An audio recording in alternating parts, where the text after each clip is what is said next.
BestKeptLit presents The True Story of the Three Little Pigs by Jon Scieszka. Everybody knows the story of the three little pigs, or at least they think they do. But I'll let you in on a little secret. Nobody knows the real story because nobody has ever heard my side of the story. I'm the wolf, Alexander T. Wolf. You can call me Al. I don't know how this whole big bad wolf thing got started, but it's all wrong. Maybe it's because of our diet. Hey, it's not my fault wolves eat cute little animals like bunnies and sheep and pigs. That's just the way we are. If cheeseburgers were cute, folks would probably think you were big and bad too. But like I was saying, the whole big bad wolf thing is all wrong. The real story is about a sneeze and a cup of sugar. This is the real story. Way back in Once Upon a Time, I was making a birthday cake for my dear old granny. I had a terrible sneezing cold. I ran out of sugar. So I walked down the street to ask my neighbor for a cup of sugar. Now, this neighbor was a pig, and he wasn't too bright either. He had built his whole house out of straw. Can you believe it? I mean, who in his right mind would build a house of straw? So of course, the minute I knocked on the door, it fell right in. I didn't want to just walk into someone else's house, so I called, little pig, are you in? No answer. I was just about to go home without the cup of sugar for my dear old granny's birthday cake. That's when my nose started to itch. I felt a sneeze coming on. Well, I huffed and I snuffed and I sneezed a great sneeze.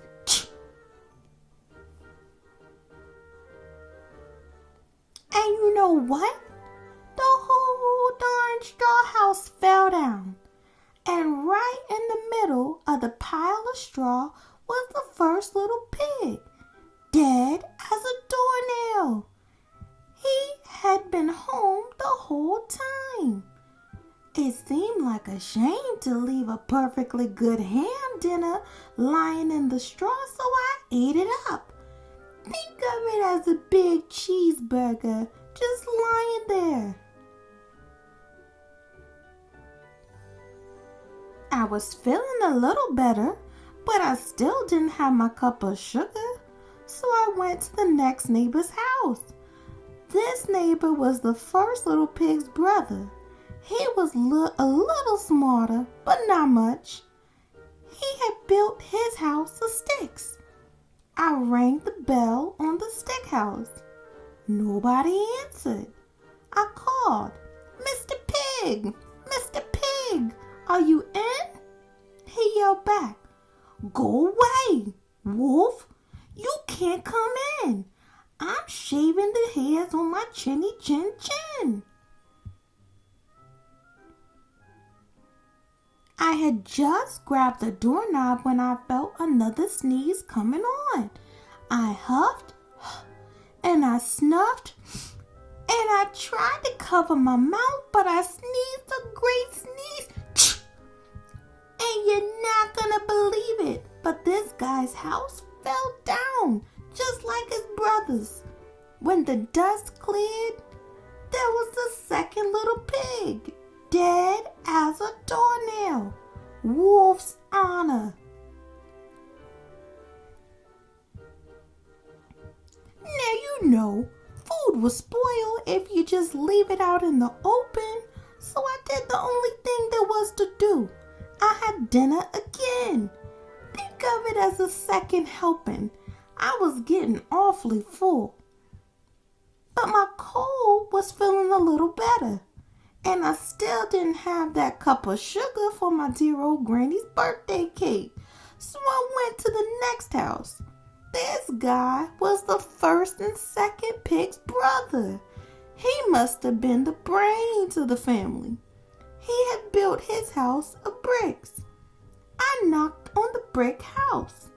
No answer. I called, Mr. Pig, Mr. Pig, are you in? And do you know what that rude little porker answered?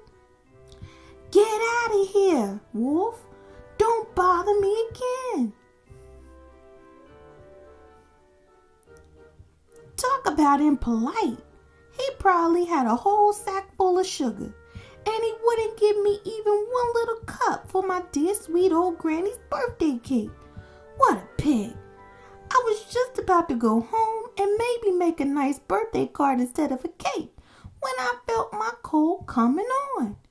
I huffed, and I snuffed, and I sneezed once again.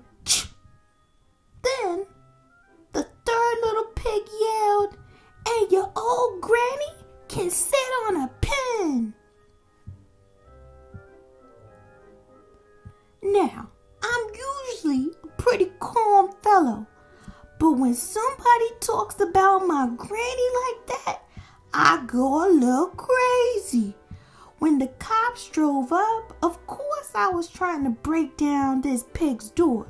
And the whole time I was huffing and puffing and sneezing and making a real scene. The rest, as they say, is history. The news reporters found out about the two pigs I had for dinner. They figured a sick guy going to borrow a cup of sugar shouldn't sound very exciting. So they jazzed up the story, and with all that, huff and puff and blow your house down, and they made me the big bad wolf. That's it. The real story, I was framed. But maybe you could loan me a cup of sugar? Thanks for tuning in to Best Kept Lit. That was the true story of the Three Little Pigs by Jon Scieszka. Today is a good day to have a great day, so go be great and be good.